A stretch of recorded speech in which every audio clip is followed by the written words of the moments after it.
The train slows before it reaches the station. Not because it is early, because there is a checkpoint. Outside the window, the countryside is still black. No sunrise yet. Just wet fields, bare trees, and the faint reflection of your own face in the glass. You have practiced that face for months.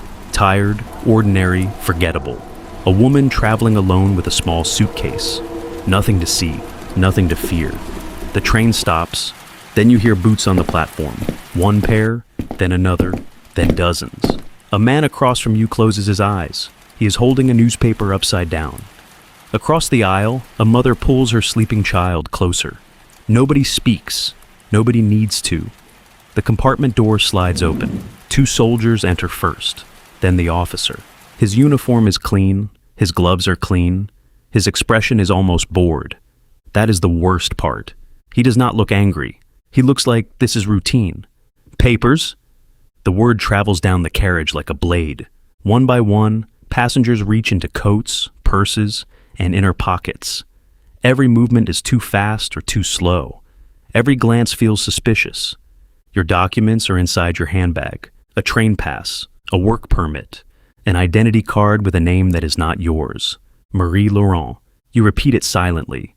Marie Laurent, born in Lyon, works as a seamstress, widowed, no children. You know where Marie went to school.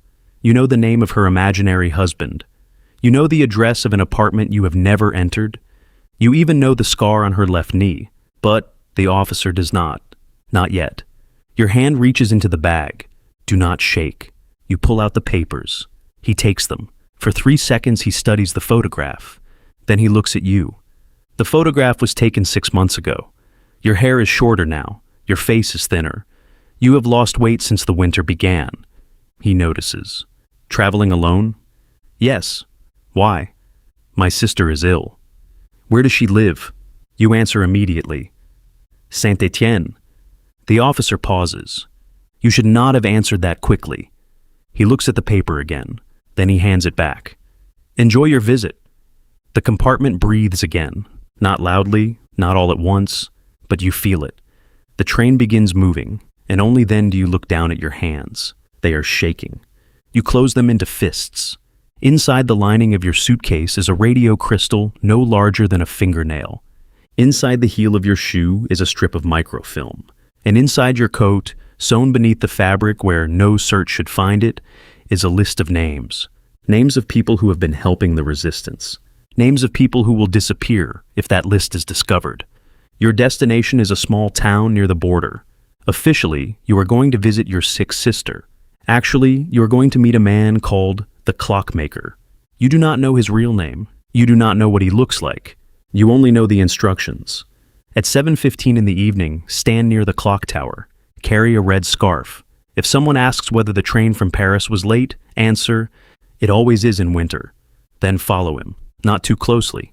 Never too closely. By noon, the train has reached the town.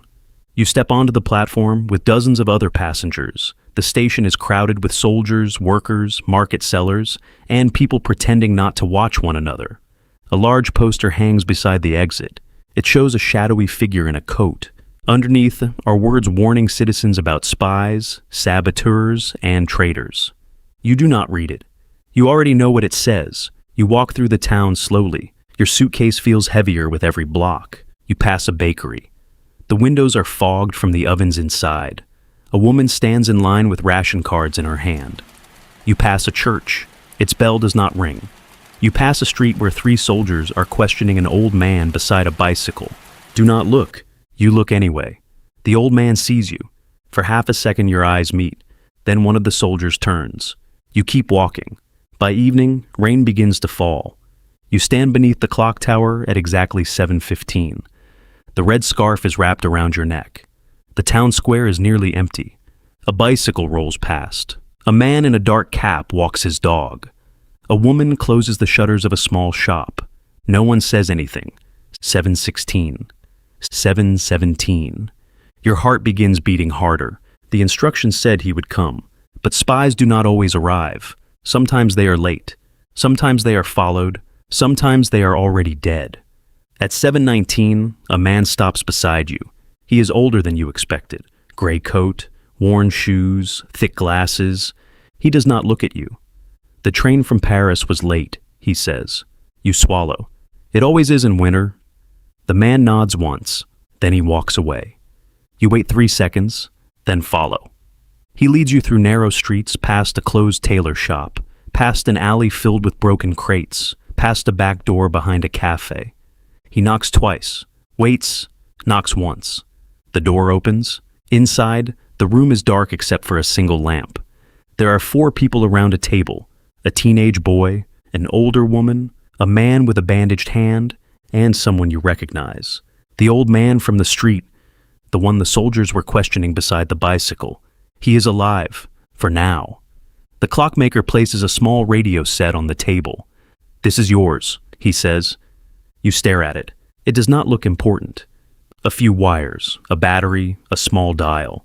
But this little machine can send messages across the English Channel. It can tell Allied commanders where trains are moving, where fuel is stored, which bridge is guarded, which road is open. It can save lives, and it can get everyone in this room killed. You transmit at midnight, the clockmaker says. Only 3 minutes. 3 minutes, that is all. 3 minutes to send a coded message. 3 minutes before enemy radio operators begin tracing the signal. 3 minutes before they know someone nearby is talking to the other side.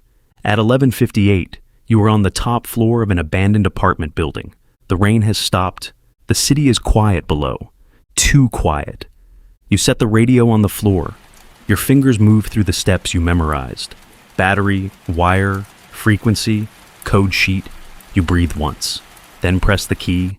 Tap, tap, tap, pause, tap. A message leaves your hands and vanishes into the dark sky.